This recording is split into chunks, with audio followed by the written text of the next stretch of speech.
the next step of the exam, individual organs will be removed to facilitate closer inspection. There are two methods for this procedure. In the first method, the organs are removed and dissected immediately. In the second method, demonstrated in this video, all the organs are removed and set aside for later evaluation. Which method is used is largely a matter of preference. However, you must take sampling needs into consideration. If intestinal disease is suspected, the gastrointestinal tract should be evaluated immediately to prevent bacterial overgrowth from interfering with histopathology and culture results. Otherwise, the gastrointestinal tract is normally examined last to prevent cross-contamination of tissues with intestinal material. The heart is the most superficial organ and can be removed first. If the great vessels are engorged with blood, you can tie them off before removing the heart to prevent leaking blood from obscuring the dissection field. Sever the great vessels and gently break down the surrounding fascia. Set the heart aside for later evaluation. The next organ to be removed is the liver.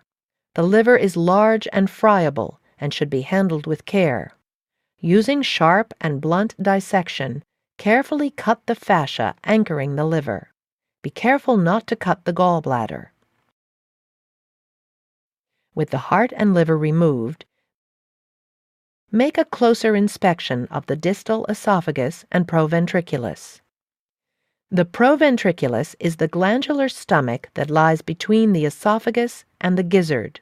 It is lined with mucosal glands that secrete digestive enzymes important in food breakdown. On close inspection, these glands can be seen through the serosal surface, giving it a honeycomb-like texture. On palpation, the proventriculus should feel turgid, and its surface should be shiny tan. Look for abnormalities such as hemorrhagic lesions or neoplastic infiltrates on its surface. Next, you will remove the tongue, esophagus, crop, trachea, and lungs as one unit. First, free up the tongue by cutting across the left mandibular joint. Reflect the beak and tongue laterally and cut the palate to free them from the oral cavity. This allows for closer inspection of the oral cavity. Next, you will cut the distal esophagus just proximal to the proventriculus. Tying off a large or distended esophagus first will prevent spillage of ingesta. Place two ligatures close to one another and sever the esophagus between the ties. Now that the proximal and distal ends are free, grasp the tongue to create tension and begin separating the surrounding fascia from the tongue, proximal esophagus, trachea, and crop. If the crop is full, be very careful not to tear its thin walls, as this will contaminate the area with feed material. Continue your dissection through the thoracic inlet down to the syrinx. In birds, the lungs are tightly adhered to the ribs. To remove them for evaluation, they must be carefully dissected out. A good place to begin is over the distal lungs, where a small pleural space exists between the lungs and the ribs. Insert closed scissors into this space. Open the blades to tear the lung attachments. Continue to alternately push the scissor blades under the lungs and open the blades until the lungs are completely free. Now the tongue, esophagus, crop, trachea, syrinx, and lungs can all be removed as one unit and set aside for later examination. Next, the digestive tract is removed and linearized to facilitate examination. Gently retract a loop of jejunum, make a hole in the mesentery, and pull on the intestine. Linearize the jejunum, ileum, and descending colon. There is no need to linearize the loops of the duodenum.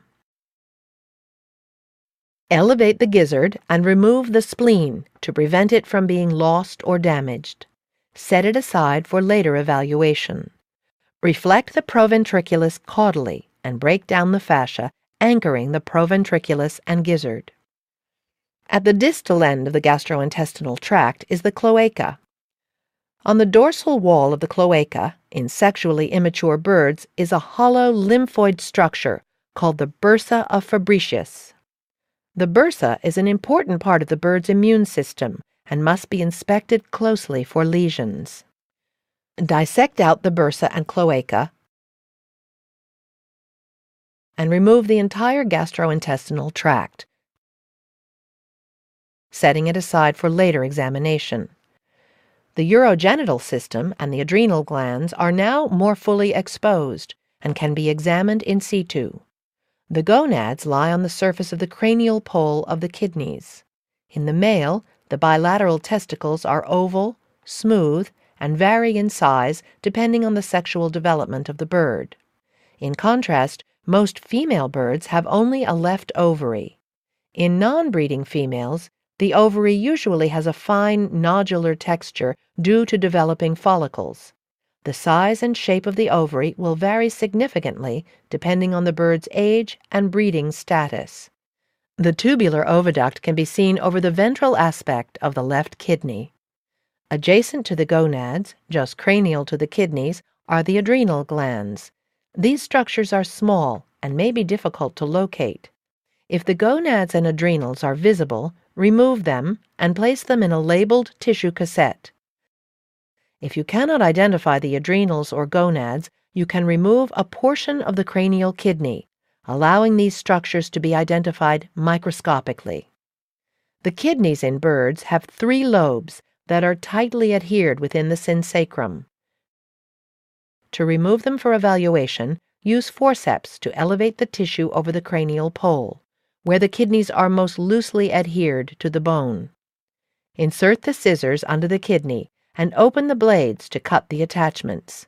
Working your way caudally, continue to alternately insert the scissors and open the blades until each lobe is free. Set them aside for later examination. Once the kidneys have been removed, the lumbosacral nerve plexus can be examined. Visually follow the ischiatic nerve and its branches out the limbs by dissecting between the leg muscles.